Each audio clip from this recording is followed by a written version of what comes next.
One of the most difficult tasks of the hypnotist is to determine the depth of hypnosis which he has produced in his subject. During the early stages of the induction, when the subject still has his eyes open, any dilation of the pupils or vacant look can be noted as disorientation takes place. But when the eyes are closed, these clear and unmistakable signs are lacking. The fact in some people undergoes a distinct change as a somnambulistic and wax-like appearance is assumed. There are a number of reflex actions which take place, such as fluttering of the eyelids, swallowing, twitching of the fingers and hands, and with some, the face grows pale and the rate and depth of breathing often alters. There are frowns, blinks, and other spasmodic movements which may be made by the subject, but to interpret what these denote is by no means an easy matter. Each individual under hypnosis reacts in an entirely different manner. The ability to judge the depth of trance is an ability which is developed by experience. There are tests for gauging the depth of the hypnotic state. For example, telling your subject that his arm, without any volition on his part, will rise into the air. Or alternatively, that he is unable to get up from his chair or open his eyes. The degree in which your suggestions have been effective or partially effective can easily be seen and are a clear indication of how deeply your subject is hypnotized. It should be borne in mind that any successful test or experiment is, in itself, a form of hypnotic conditioning. For example, if the hypnotist holds the subject's arm rigidly sideways from his shoulder and informs him that it will stay in this position and the arm remains rigidly in this position, then not only is it a test, but it also predisposes the subject to accept the next suggestion. When by the breathing and general appearance of the subject you judge that your suggestions have in some measure been effective, you may proceed to carry out tests to ascertain and increase the depth of trance. Take hold of the subject's arm and pull it out gently from the shoulder until it is fully extended. Give it a gentle shake while it is fully extended, as though implying by the movement that you wish it to remain stiffly extended. To amplify this point, if you raise the arm and suddenly let it go, it will, in all probability, drop. But if you raise the arm and support it for some seconds and firmly place it in an extended position, as though you expect it to stay there, then gently withdraw your hands, leaving it in this position. It will, in all probability, remain so. There are subtle distinctions in the way of handling, touching, and moving people about, which can only be acquired by experience and shrewd observation.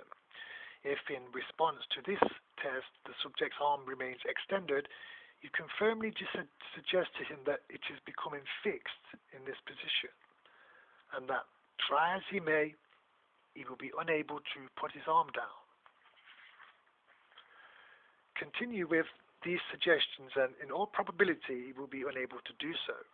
Let him try for 5 or 10 seconds, and then gently tell him that when you touch his arm, it can be lowered.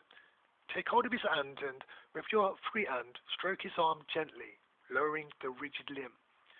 At the same time saying, the muscles in your arm are becoming limp and relaxed, and your arm will become perfectly normal, and you can lower it quite easily. From this initial test, you can then proceed to suggestion of eye closure. Say to your subject, your eyes are tightly closed. The lids are becoming tightly stuck together. In a few moments, I'm going to ask you to try to open them, but you will find that this is impossible. The harder you try, the more tightly closed they will become. Repeat these suggestions for a short time and then request the subject to try to open his eyes. When he has made an attempt for a short time, tell him to cease all effort and to relax and to go on resting. Follow this test up by the suggestion that he has become tightly stuck to the chair in which he is sitting, that his feet have become stuck to the floor, and he is unable to move the muscles in his legs, that the greater his efforts, the more tightly he will be held in the chair, as though he were pressed down by an invisible weight. Then ask him to try to stand. Continue your verbal suggestion, commenting on his inability to rise while he tries to do so. After he has tried and failed, tell him to relax and to listen to your voice. You may then inform him that he can speak without in any way disrupting his trance state. Ask him to start counting, but tell him that he will be unable to count beyond 10. In a number of large cases, this will be so. Return again to the test of being unable to get up from the chair.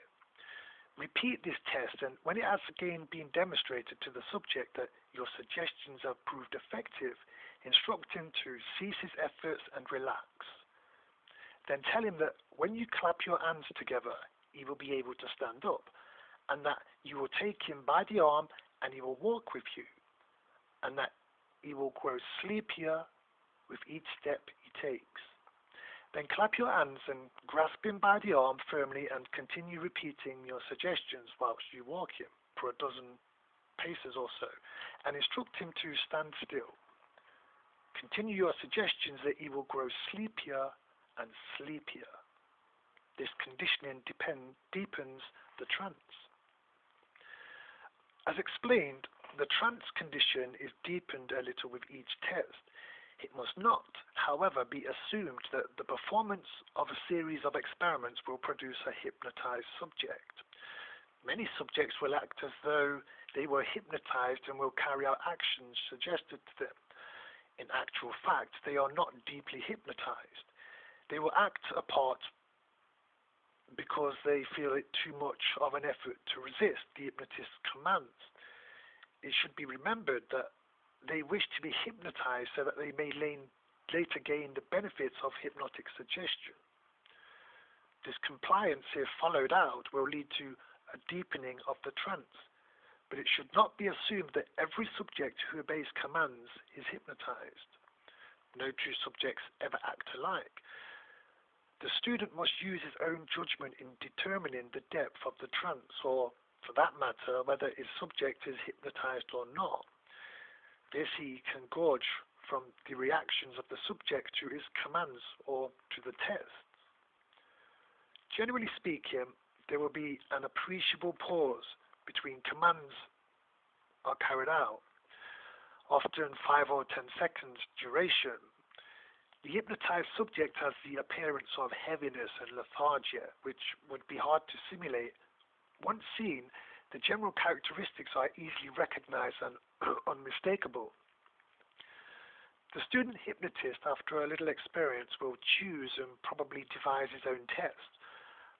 By noting the reactions of various subjects on whom the tests are performed, he will, in a very short time, be able to form an accurate opinion as to how deeply his subjects are affected by hypnosis. If a subject is spoken to, he will normally reply. If he does not do so, he may be told that he can speak and be asked to repeat a few words after the hypnotist, after which he can be asked questions.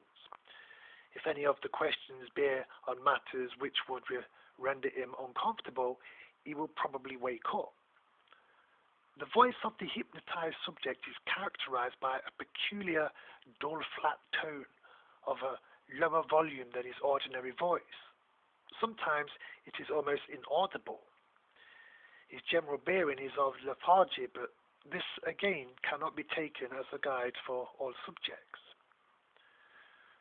It is important when carrying out demonstrations to avoid causing a subject to perform any actions which are inimical to his dignity or are in any way in bad taste. Non-observance of these points would not only break faith with your subject, who has had sufficient confidence in you to place himself in your hands, but will also alienate the more sensitive witnesses to your demonstrations.